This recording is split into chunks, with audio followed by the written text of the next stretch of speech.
Herald of Thunder Autobomber is one of the best playstyles for Scourge. You never have to stop doing anything, you can clear entire screens, and now you can freeze entire screens. I've been running Toxic Sewers for the past couple days and doing Awakener rotations, and this I think is the smoothest build I found for that. The core uniques have stayed the same with Impulsa's 2 Storm Secret Rings and Glorious Vanity as the mandatory uniques. And Storm's gift tends to be the gloves of choice while mapping to proliferate your shocks with Impulsas. And really, most of the people know the offenses, but I want to go over how I've managed to make this build survive while I map, especially in the Rippy Scourge content.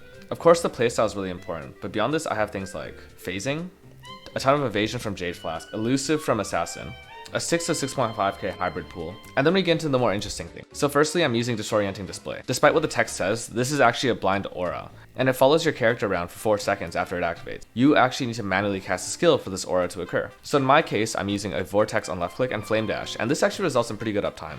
Vortex also has the added benefit of creating chill, which also enables hypothermia for my links, and also Algor Mortis for bossing, which gives me roughly 30% more lightning damage taken for enemies. The second really big defense I'm running is Blast Freeze. Now Herald of Thunder doesn't have cold damage inherently, and without Call to Brotherhood, it's really hard to get enough cold damage on a lightning damage build to freeze things. Blast Freeze is just freeze proliferation. If you can freeze one enemy in a pack, that means that an entire pack of enemies will freeze. And the way that I'm getting cold damage is from multiple sources. One is from Vortex and Cold Snap. Both of these have on-hit effects. Additionally, I'm using the Snowstorm notable on the Cluster Duel, and this gives me 8% added lightning damage as cold when enemies are chilled. Of course, when enemies are standing on chilled ground from Vortex or Cold Snap, they will be chilled. In the endgame, if I was to push this build further, I'd be looking for a Blizzard Crown base, but I couldn't find one with the Herald of Thunder reservation at fairly cheap. So after defenses, you have to look at the recovery, and this build actually has a new recovery options because of life recoup on tree. You can get 30% on your tree with very low investment. It functionally works sort of like life regen, and what this then enables is the use of Zealot's Oath, so you have ES regen. I'm also getting additional ES regen on my belt through a Suffix Benchcraft. Between life recoup, ES regen, and dual leech from both life leech and ES leech, both on my cluster jewels, you have enough recovery to maintain both your life and ES pool, despite Stormseeker's downside of self-damage with Herald of Thunder. The final piece of this puzzle has been the Temporal Rift skill gem, which is just a rewind button. It'll take you back in time, and it'll restore your life and ES values to, I don't know, a couple seconds ago. In normal mapping, of course, this can be an emergency button, sort of like a logout macro. But even on bosses, it can be very useful. So you take 1 or 2 hits, you're at half health, 1/3, pressing this button will restore you back to full. It's like a super jacked up life flask and also heal your energy shield.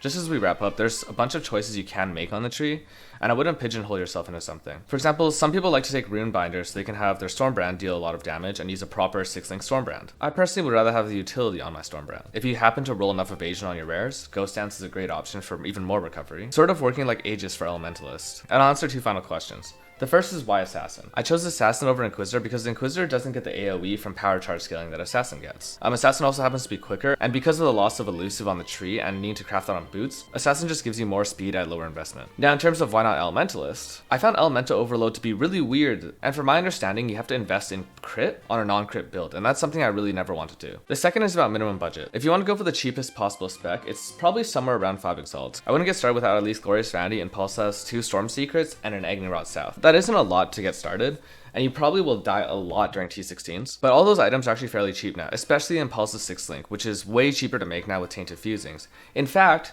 it's actually really easy to make a +2 Impulses. All you have to do is buy a +2 base Impulses, use Tainted Jewelers and Fusings, and you can eventually make your thing. For example, in my case, I bought a +2 Impulses that was a 5 link, and then used 1 Tainted Fusing and made it into a 6 link. After playing March of the Legion, I feel like I deserve to be playing Herald of Thunder Autobomber. And Autobomber is probably one of my favorite playstyles, although these days, it's got me asking, when you're playing Autobomber, are you really even playing the game?